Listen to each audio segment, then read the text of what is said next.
wabarakatuh. Jumpa lagi bersama saya di channel Horor Malam Jumat.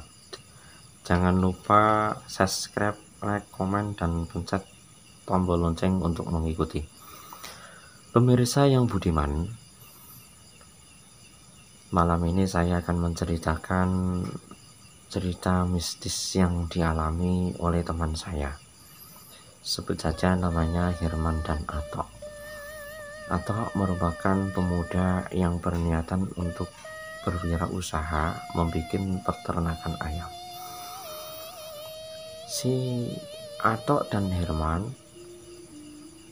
teman dekat dan rumahnya pun tidak jauh.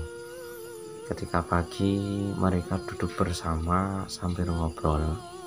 Si Atok ngomong sama si Herman, "Man, nanti malam kamu punya acara nggak, Man?"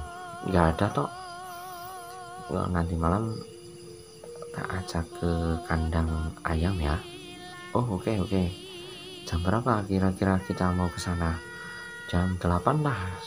Oke. Setelah sampai jam 8, si Atok mendatangi rumah si Herman. "Assalamualaikum." Lalu si Herman menjawab, "Waalaikumsalam." Dibukalah pintunya. Lalu si Herman ngomong, "Gimana, Tok? Kamu siap belum? Tak ajak ke kandang ayam." "Oh, siap." Lalu si Herman bergegas mengambil atribut yang akan dibawa ke kandang. Karena kandang tersebut jauh dari perkampungan, di suatu bukit yang mana dulunya pernah menjadi perkampungan semasa masa zaman penjajahan Belanda. Di situ dulu pun juga menjadi tempat gerilya pahlawan semasa perjuangan melawan Belanda. Ia berjalan kaki sambil berbincang menuju kandang. Agak jauh perjalanan dari kampung sampai ke kandang, kira-kira sekitar 30 menit. Sesampainya di kandang, si Herman ngomong sama si Atok, "Tok, perutku kok terasa mules nih, Tok." "Kenapa? Rasanya mau buang air besar." "Ya udah sana, kalau mau buang air besar." Lalu si Herman berjalan menuju ke sungai. Setelah dia sampai di sungai, dia duduk sambil mengeluarkan air besar. Setelah selesai, dia naik dan melanjutkan perjalanan menuju ke kandang. Ketika ia berjalan melangkahkan kaki, merasa ada bau-bau yang tak enak. Sambil berjalan, dia sambil bertanya-tanya dengan dirinya sendiri, "Ini bau apa nih? Baunya kok kayak gini?" Setelah itu ia berjalan, serasa di bagian belakang ada seseorang yang mengikuti. Lalu ia menoleh ke belakang, tidak ada seseorang pun yang ada di situ. Lalu buru gidik merinding sangatlah kencang. Dia sambil deg-degan melangkahkan kaki lagi menuju ke kandang. Ia pun merasa ada lagi orang yang mengikutinya. Lalu ia menengok ke belakang. Ternyata di belakang ia ada sosok wanita berambut panjang, memakai baju kebaya dengan berumur darah, seperti halnya manusia terkena tembakan senapan, tembakan. Wajahnya keriput. Ia sambil menangis dan tertawa.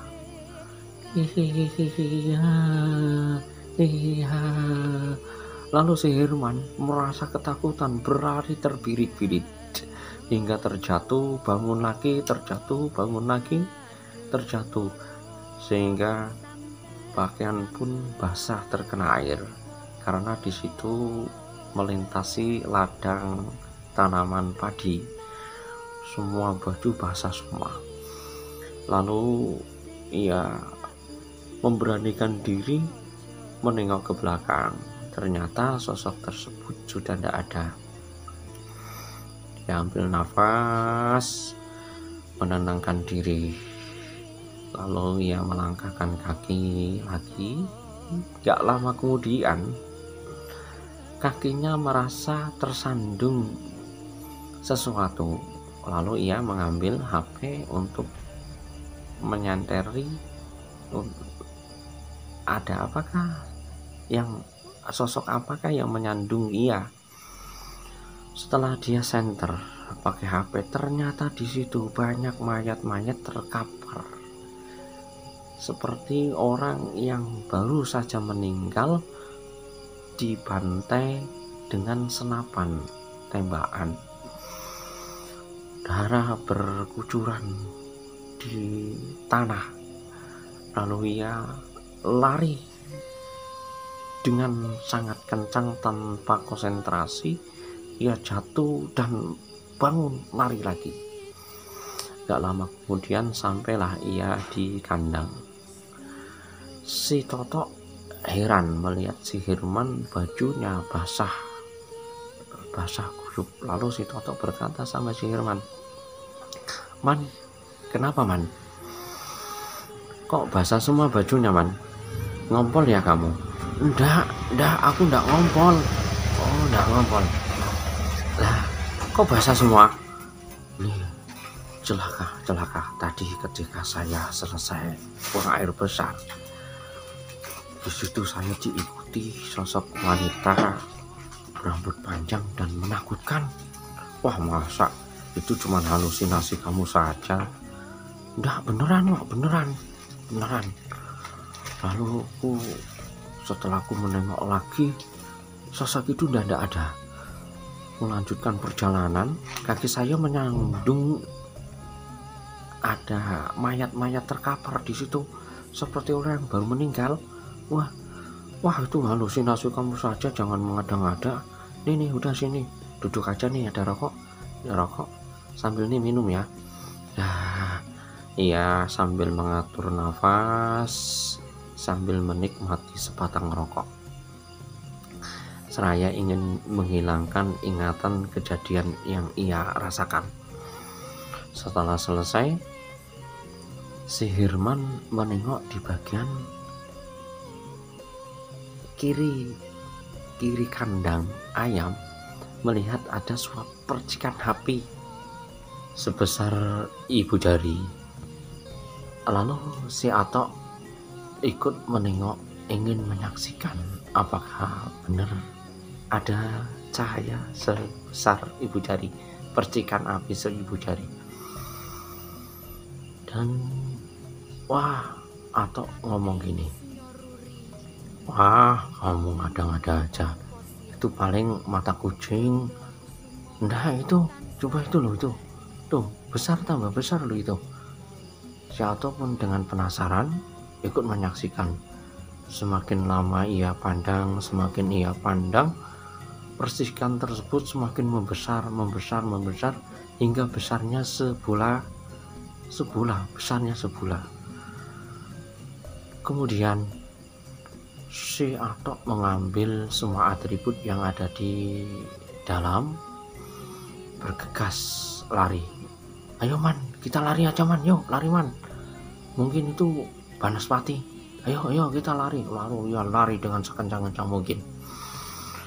Berlalu tanpa menghiraukan kanan kiri, ia lari. Si Atok lari begitu kencang. Setelah sampai agak jauh, si Atok menoleh ke belakang. Si Herman tidak kelihatan. Aduh, ini gimana nih, celaka. Si Herman tertinggal. Lalu ia kembali menelisuri jalan yang ia tadi lewati. Setelah itu tidak lama kemudian menemukan si Herman terkapar koma Ia berusaha untuk membangunkan, namun si Herman tak kunjung bangun. Lalu ia digendong penuh dengan susah payah, digendong. Gak lama kemudian sampai di suatu perkampungan. Di situ sudah sepi karena sekitar jam 12 malam. Tidak ada manusia pun yang beraktivitas di bawah hingga di musola. Si Herman ditidurkan di depan musola. Si Otto berusaha untuk menyadarkan si Herman. Dengan begitu gak lama kemudian si Herman bangun dari komanya. Si Herman berkata, "Aku masih hidup ya Tok? Masih hidup ya Tok?" "Ya, kamu masih hidup, tidak apa-apa. Tak kira saya udah dimakan Banaspati." "Enggak, kamu masih hidup kok." "Alhamdulillah, aku masih hidup. Besok lagi kalau aku diajak ke situ aku nggak mau Tok. Wah, mengerikan Tok. Ini pengalaman yang sangat mengerikan Tok. Ya, aku minta maaf ya Man. Aku nggak mengira kalau ada kejadian yang seperti ini. Ya sudah, nggak apa-apa. Yang penting kita selamat." Nah, lalu si Herman mengambil air untuk diminum untuk menghilangkan rasa takut yang menghantui dalam benak pikirnya. Dengan tarik nafas, mengatur nafas supaya lupa dari ingatan semasa-masa yang dialami. Kemudian si Herman ngomong, "Kita masih diberi umur ya Tok. Mungkin kalau Allah tidak melindungi kita udah mati ya Tok. Udah tidak apa-apa kok. Cukup sekian. Cerita ini bukanlah suatu karangan, ini merupakan cerita nyata ataupun fiktif. Ini cerita nyata. Dan yang perlu kita ketahui bahwa kita hidup di dunia, bukanlah manusia saja yang ada di dunia, melainkan ada makhluk yang lain."